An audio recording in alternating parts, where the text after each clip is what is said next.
ఎందుకంటే ఆమె జీవితంలో ఉన్నది ఈరోజు చాలా మంది జీవితంలో ఉందేమో. ఆమె జీవించిన రీతిగా జీవిస్తే దేవుడు చేయగలిగిన కార్యాలు ఎంతో గొప్పవి. బైబిల్లో చూసినప్పుడు ఎల్కానా అని ఒక వ్యక్తి ఉన్నాడంట. ఎల్కానా అనే వ్యక్తికి 2 భార్యలు ఉన్నారంట, హన్నా, ఇంకో భార్య పేరు పెనిన్నా. హన్నాకి గర్భఫలము లేదంట.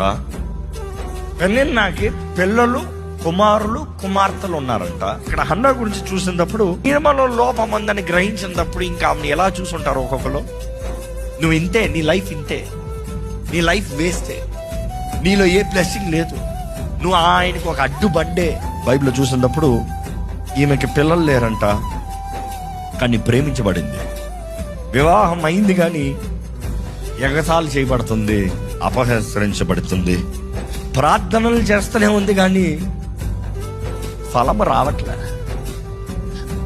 అన్న వీళ్ళందరూ ప్రతి సంవత్సరము దేవుని ఆలయంకి వెళ్ళి బలార్పణలు చెల్లించుకుని ఆరాధించుకుని వచ్చారంట. ప్రతి సంవత్సరము దేవుని ఆలయానికి వెళ్ళి ఆరాధించుకుని బలార్పణలు సమర్పించుకుని వచ్చారంట, కానీ పిల్లలు లేరంట. అక్కడికి వెళ్ళిన ప్రతిసారి వేదనే కలుగుతుంది. హన్నా నుంచి ఒకటి నేర్చుకొచ్చి ఏంటంటే, ఆమె ప్రతి సంవత్సరము ప్రార్థిస్తూనే ఉండింది. 2 సంవత్సరాలు ప్రార్థన చేసి ఆపేలా. ఈరోజు చాలా మంది ఒక దాని కొరకు సగం ప్రార్థన చేసి ఆపేస్తారు, కొంతకాలం ప్రార్థన చేసి ఆపేస్తారు. You pray for a while, you pray for a season, you pray for an episode. ఏదో ఎమోషనల్ గా ఫీల్ అయినప్పుడు, ఎవరైనా తిట్టినప్పుడు, ఎవరైనా అవమానపరిచినప్పుడు మాత్రం అలా ప్రార్థన చేస్తావు. దాని తర్వాత ప్రార్థన చేస్తా కూడా మానేస్తావు. దేవుడు ఏం చేయడు అంటావు. నీలో అవిశ్వాసం కనబడిందప్పుడు దేవుడు ఏం చేయలేడు. నీలో విశ్వాసం కనబరుస్తే దేవుడు కార్యాన్ని జరిగిస్తాడు. If you have the persistence requires faith. పట్టుదలకి విశ్వాసం కావాలి. విశ్వాసం ఉన్నవాడు పట్టుదల కలిగి అడుగుతూనే ఉంటాడు. అన్నాకు చూసినప్పుడు ఎప్పుడు పక్కనే ఉందంట ఒక స్వరం. ఇవన్నీ నా పక్కనే ఉందంట. పాపం సంవత్సరానికి ఒకరోజు కనబడితే వేరేలాగా ఉంటుంది, నెలకు ఒక రోజు కనబడినా వేరేలాగా ఉంటుంది, ఎప్పుడో ఒకసారి కనబడితే వేరేలాగా ఉంటుంది. ప్రతిరోజు పక్కనే ఉందంట. తోటరాలు కదా, కానీ హన్నాలో నచ్చింది ఒకటి ఉంది. మీరు గమనించారో లేదు, పెనిన్నా అంత అవమానపరిచినా కూడా ఈమె తిరిగి ఆమె మీద రివెంజ్ తీయలే. అవమానపరిచే స్త్రీని దాడి చేయలే. ఈరోజు చూడండి, ఎవరైనా అవమానపడుతుంది ఇంకా చంపేలి.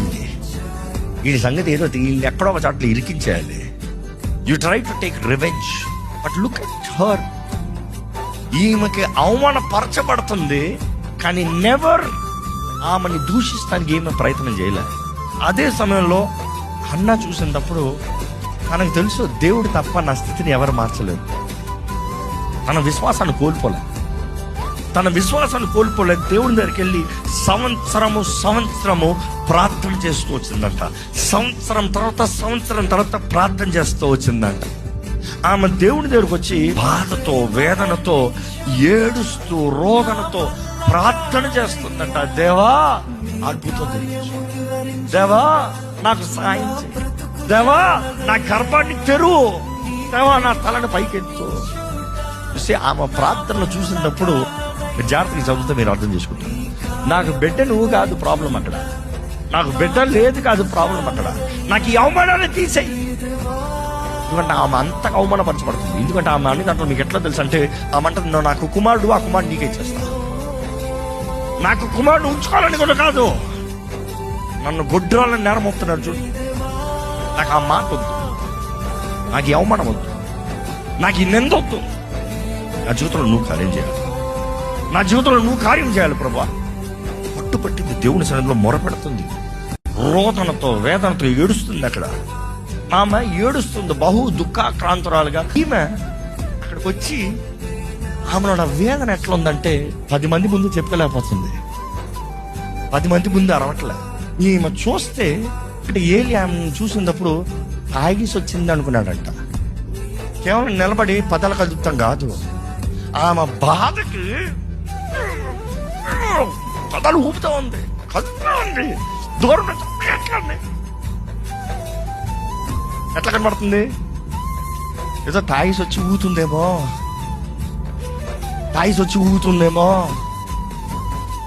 కానీ ఆమె చూస్తే ఆమె వేదన నాకు పిల్లలను తెలిసి నాకు ఒక బిడ్డని ఇస్తే ఆ బిడ్డని నీకు ఇస్తా, ఆ బిడ్డని నీకు లేవిడిగా ఇస్తా, నీకు యాజకుడికి ఇస్తా, నీకు తగినట్టుగా ఇస్తా, నీ కొరకు బ్రతికేలాగా ఇస్తా.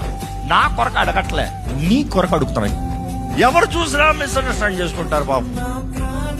ఒకవైపు నిన్న మిస్అండర్స్టాండింగ్ దూషిస్తుంది, భర్త ఆదరిస్తున్నాడు కానీ ఇంకేం జరుగుతుందో అర్థం కావట్లేదు పాపం. Nobody is understanding but she is desperate. దేవా ఒకడు అర్థం చేసుకోగలవు. ఎవరి దగ్గర ఆమె బాధను కుమరించుకోవట్లే, దేవుడి దగ్గర కుమరించుకుంటుంది. ఇక్కడ ఏలి ప్రధాన యాజకుడు చూస్తూ, ప్రధాన యాజకుడు కనిపెడుతున్నాడంత, చూస్తాడు ఏం చేస్తుందబ్బా. ఈమె ఊపికి ఆయన అశిక్షణలోకి వెళ్ళిపోయాడు. తాగి వచ్చావా అని అడగలే, టైం ఎంత అయింది అంతలోకి తాగి వచ్చావా అంటున్నాడు. నేను మద్యం తాగలేదు, నా హృదయాన్ని దేవుని ముందు కక్కుకుంటున్నా, నా హృదయంలో ఉన్నదంతా ధారపోసుకుంటున్నా. ఈరోజు చెప్తున్నాను, నీ హృదయంలో ఉండేది నువ్వు దేవుని దగ్గర ధారపోసేంత వరకు నీకు బ్రేక్ చూడలేదు. నీ హృదయంలో ఏం బాధ ఉందో దేవుని దగ్గర చెప్పేయి. మనుషుడు ఏమన్నా అన్నాడలే, దేవుని దగ్గర చెప్పకుండా మాత్రం నీకు విడుదల లేదు, జయం లేదు. దేవుడు నీకు చేస్తానికి ముందుగా నిర్ణయించక కాదు, దేవుడు ముందే ఎరుగున్నాడు. కానీ నీ హృదయంలో ఉన్నది నువ్వు దేవుని దగ్గర చెప్పే. కక్కు, నీ నొప్పంతా కక్కు, నీ వేదనంతా కక్కు. కక్కుతో నువ్వు ఫ్రీ అవుతానికి. కొన్నిసార్లు పొట్టలో డైజెషన్ ఒక వాంతికి కొంతమందికి కొన్నిసార్లు ఏం చేయాలి చెప్పండి, కక్కేయాలి. కక్కుతోనే ఫ్రీ అవుతుంది. కక్కుతో ఉంటుంది చూడు హాయిగా, అది కక్కనంత వరకు దేవుని దగ్గర కూడా వచ్చి కక్కే. నువ్వు దేవుని దగ్గర కక్కే, దేవుడు ఏం తప్పుకు తీసుకోడు. మనుషుడు ముందు కక్కద్దే, మనుషుడు ఏమంటాడు తెలుసా, అయ్యో పాపం అనే రకాలు కాదు అందరూ, అది మనుషుడు రకం. మనుషుడి దగ్గర నీ హృదయంలో ఉన్నదంతా నీ గొట్టంతా బయట పెట్టుకుంటే, ఇది ఈమె ఈ గబ్బ అట్లా చూస్తారు. కానీ వచ్చి దేవుని దగ్గర కక్కు. దేవుడు అట్లా కాదు, నీ వాంతిని కూడా మీద వేసుకుని నిన్ను ఆదరించే దేవుడు. తల్లి చూడండి, బిడ్డ వాంతి చేసుకుంటే నా బట్టలు పాడైపోతాయి అంటదా ప్రేమించే తల్లి. దాంత నువ్వు కక్కిన పర్వాలేదు మెదరా, నేనున్నాను. నీ దేవుడు నిన్నట్లా ఆదుకునే దేవుడు. ఆ రోజు ఆమె దేవుని దగ్గర ఆమె హృదయంలో ఉన్న వేదన అంతా కక్కుందని చెప్తుంది. నెక్స్ట్ ఏమంటాను చూడండి, ఈ ఐటీ సార్ నేను పనికి మళ్ళీ దాన్ని కాదు, నా దేవుడు నా తలని ఇచ్చిస్తాడు, నా నమ్మకం ఉంది, నాకు విశ్వాసం ఉంది, నా దేవుడు నా జీవితంలో కార్యం చేస్తాడు.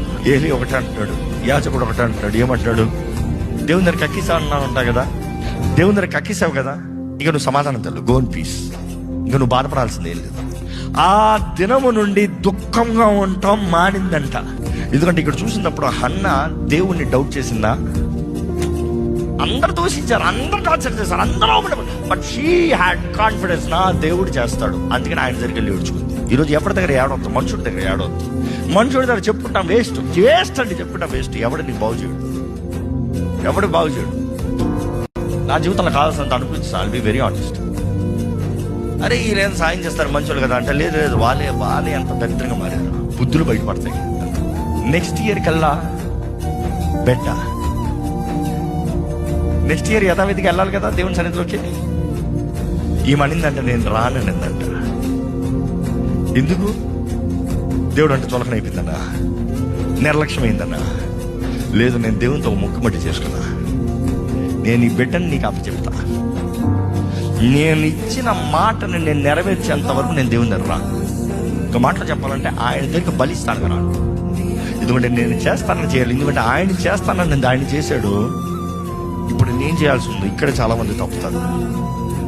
నీకు ఆపద ఉన్నప్పుడు దేవుడికి ఎన్నో మొక్కుబడులు చేసుకుంటావు, దేవుడు సాయం చేసిన తర్వాత దేవుడు సన్నిధి కూడా రావు. బట్ లుక్ అట్ హర్, మీరు వెళ్ళండి అయ్యా, నేను వస్తా.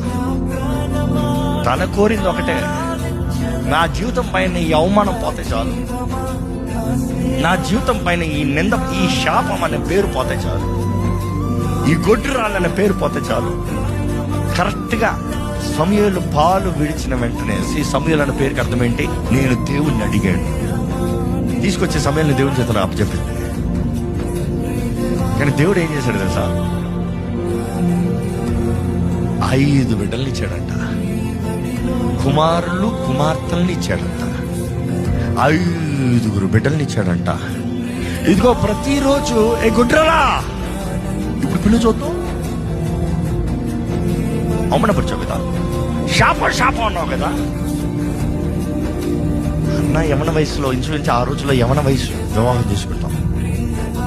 ఆమె యవన వయసులో ఎంతో నొప్పిలోకి వెళ్ళింది. కానీ ఆమె ఎదిగే కొలిది ఆమె బిడ్డ ఎదుగుతున్నాడు కదా. ఎవరది? One of the greatest profit ever lived.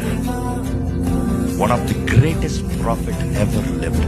దేవుని వాక్యం ఉంటుంది, తన నోటి నుండి వచ్చే ఒక్క మాట కూడా దేవుడు వ్యర్థంగా నేల మీద పడ్డవాళ్ళంట.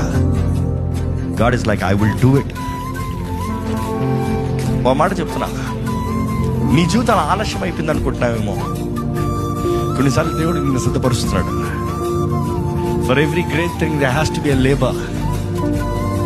Labor pain does not mean curse. Labor pain means the gift is ready, the gift is coming out. ఆ ఏడుపులో ఉంది, ఆ నొప్పిలో ఉంది.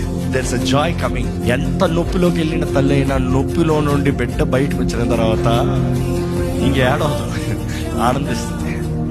ఆ బిడ్డను చూసానంటే ఒక ఎక్సైట్మెంట్ కలుగుతుంది.